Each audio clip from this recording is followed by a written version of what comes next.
صرف په وظیفو پورې نښتي یو. یاره دا وظیفه دومره کرتې ووایه تاله په پلانکۍ ښځه میلو شي.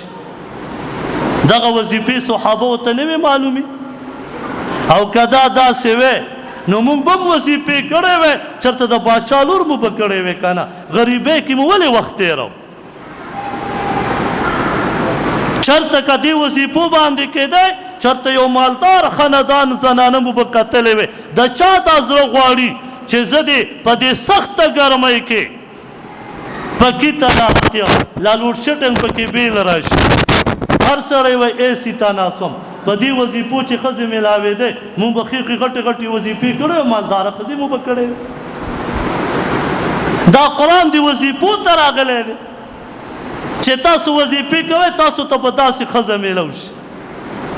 یا دا قرآن دې تعویضونو ته راغلی دی چې دا قرآن راواله او په مټې تعویض کا او په تا باندې به نه نظر اثر کوي نه به در باندې لا کټ لنچر اثر کوي نه به در باندې توپ اثر کوي.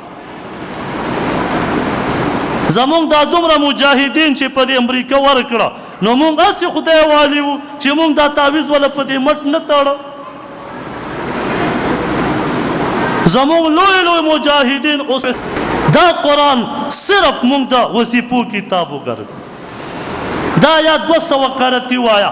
هغه آیات به د حیا په باره کې وي. هغه آیات به د یتیم د مال په باره کې وي چې مال یې مه خوره. هغه آیات به د نظر په باره کې وي چې د خپل نظر حفاظت وکړه. هغه آیات به د زنا په باره کې وي چې زنا مه کوه. هغه آیات به د سود په باره کې وي چې سود مه کوه. ما و تا ته وظیفه جوړه کړه چې 101 کرتې مازدیګر وایه او چې کوم دی چې کومه ښځه دې خوښوي تا ته ومیلو شي.